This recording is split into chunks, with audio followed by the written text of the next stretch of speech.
안녕하세요. 미국 주식시장의 흐름을 깊이 있게 분석하는 미국 주식 한 스푼입니다. 오늘 영상 시작 전에 구독과 좋아요 한 번만 부탁드립니다. 오늘 다룰 내용은 그만한 가치가 충분히 있습니다. 자, 오늘은 요즘 시장에서 가장 뜨거운 논란의 중심에 선 종목을 준비했습니다. 바로 비트마인 티커 BMNR입니다. 이 종목 단순히 코인 관련주로 보기엔 스케일이 너무 큽니다.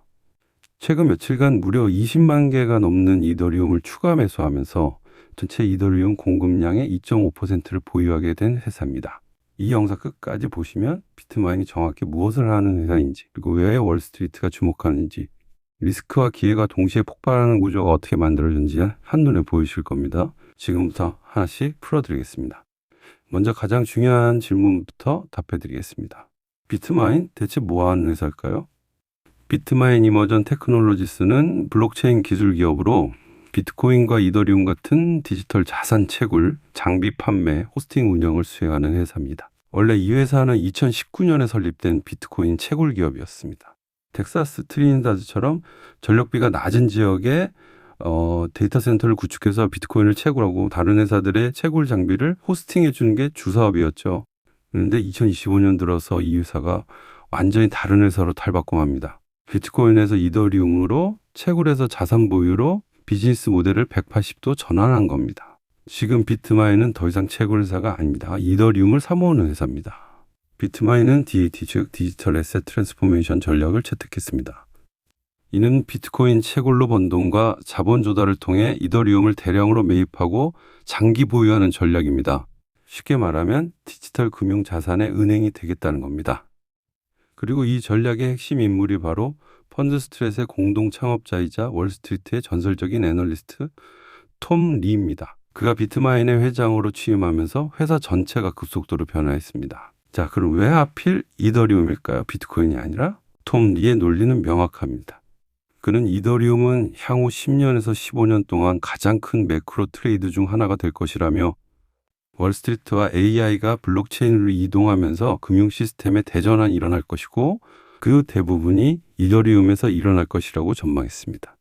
비트코인은 디지털 금입니다. 하지만 이더리움은 디지털 금융 인프라 그 자체입니다. 스테이블 코인, 디파이, CBDC, NFT, 스마트 계약, 미래 금융의 모든 것이 이더리움 위에서 작동할 거라는 게 톰리의 확신입니다. 그리고 지금 비트마인은 그 미래의 가장 큰 지분을 확보하기 위해 움직이고 있습니다. 자, 그럼 왜 지금 비트마인에 주목해야 할까요? 세 가지 결정적 이유가 있습니다. 첫 번째, 세계 최대 규모의 이더리움 보유 기업입니다. 최근 며칠간 시장 급락을 기회로 활용해 20만 개 이상의 이더리움을 추가 매수했습니다. 현재 303만 개 이상의 이더리움을 보유하고 있으며 이는 전체 이더리움 공급량의 2.5% 이상에 해당합니다. 세계 1위의 이더리움 보유 기업이자 마이크로스트래티지에 이어 2위의 암호화폐 자산 보유 기업입니다. 현재 이더리움 가격 기준으로 환산하면 약 129억 달러, 우리 돈으로 약 18조 원 규모입니다.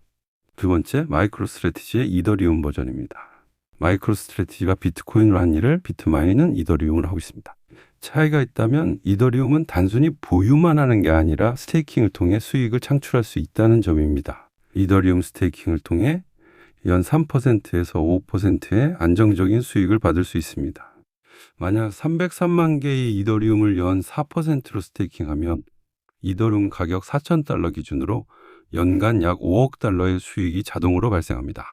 이건 은행 이자처럼 흘러들어오는 돈입니다. 이 돈으로 다시 이더리움을 사면 복리 효과가 발생하죠. 비트코인에는 없는 이더리움만의 구조적 강점입니다.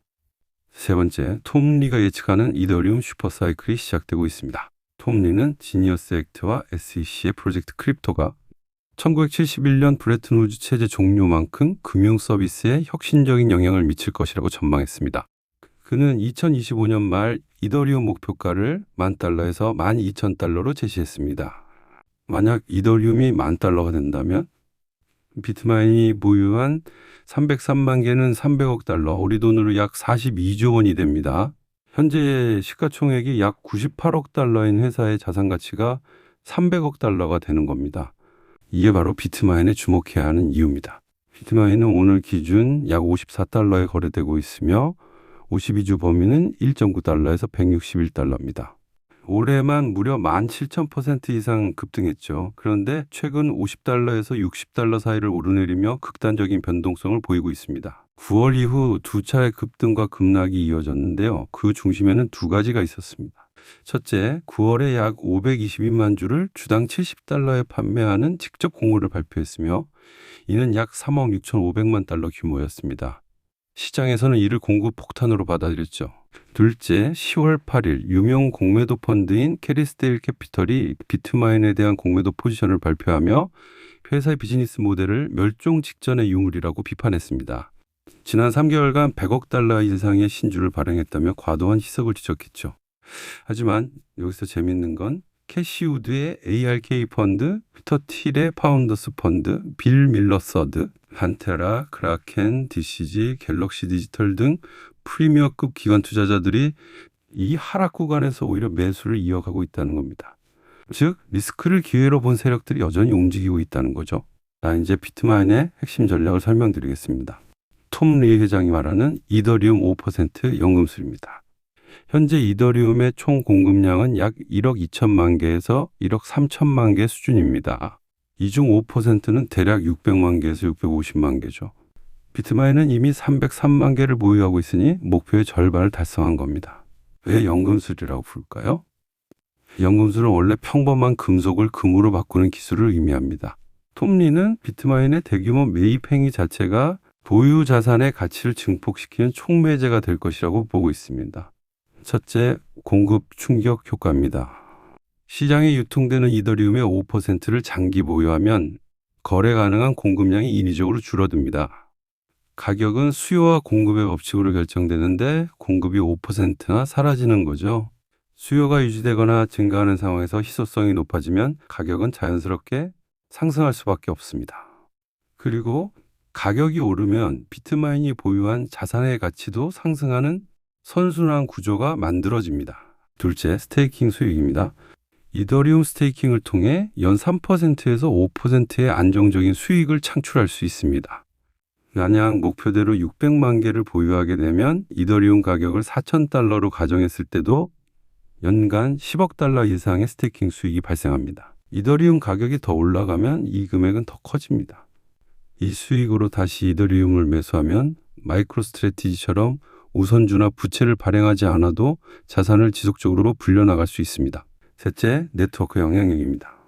단일 민간 기업으로서 이더리움 생태계에서 가장 영향력 있는 플레이어가 됩니다. 이더리움 공급량의 5%를 확보하게 되면 거버넌스에서도 생태계 발전 방향에서도 막강한 발언권을 갖게 됩니다. 이게 바로 톰 리가 말하는 평범한 자산을 월등히 가치 있는 것으로 변화시키는 연금술의 본질입니다. 비트마인이 단순히 이더리움만 사모으는 회사라면 특별할 게 없습니다. 하지만 이 회사는 기술적으로도 차별화된 경쟁력을 갖추고 있습니다.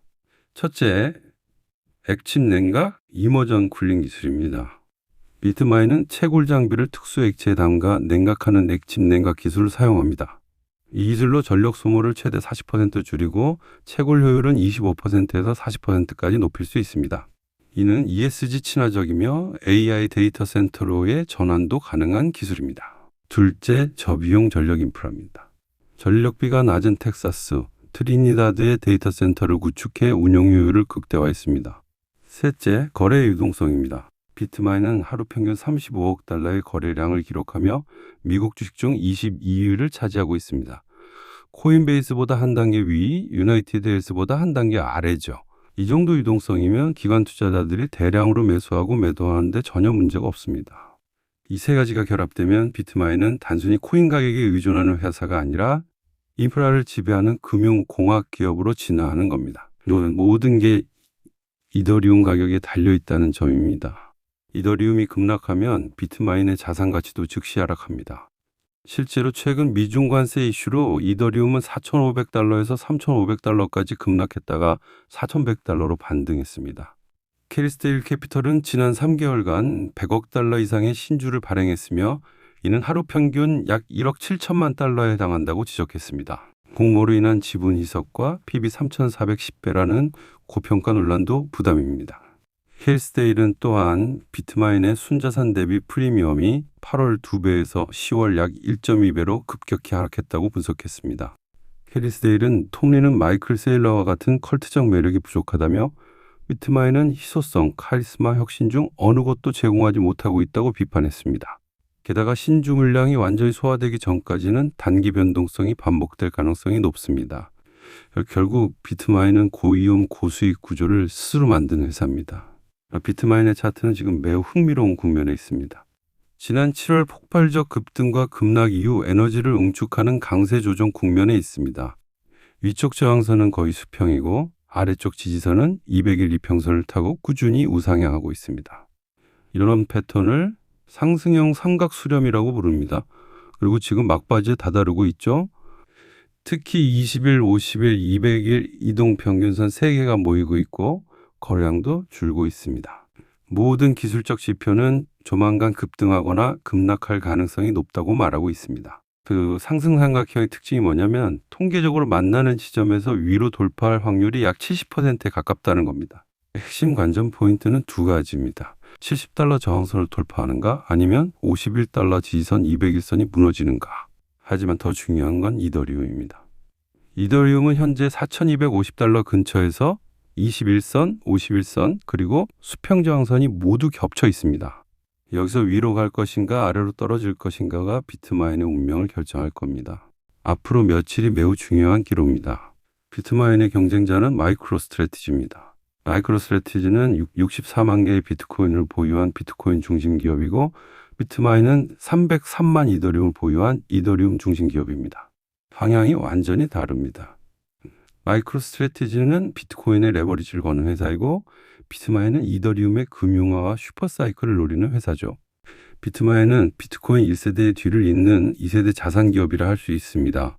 비트마인은 단순한 채굴주가 아닙니다. 이더리움을 기반으로 한 디지털 금융 인프라 기업으로 빠르게 진화하고 있습니다. 단기적으로는 변동성이 매우 크지만 이더리움 슈퍼사이클이 현실화된다면 비트마인은 그 중심에 있을 가능성이 높습니다.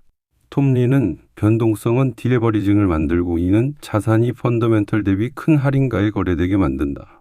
이것이 트레이더가 아닌 투자자에게 유리한 환경이라고 강조했습니다. 톰 리가 제시하는 2025년 말 목표는 명확합니다. 비트코인 20만에서 25만 달러, 이더리움 1만에서 1만 2천 달러. 만약 이더리움이 이 궤도에 오른다면 전체 공급량의 2.5%를 보유한 비트마인은 그야말로 폭발적인 성장을 경험하게 될 겁니다. 공격적인 자본 그리고 모멘텀에 올라타는 자만이 이 기회를 잡을 수 있다. 이게 비트마인을 바라보는 현재 시장의 진짜 시선입니다. 오늘 영상이 도움이 되셨다면 구독과 좋아요 잊지 마세요. 감사합니다.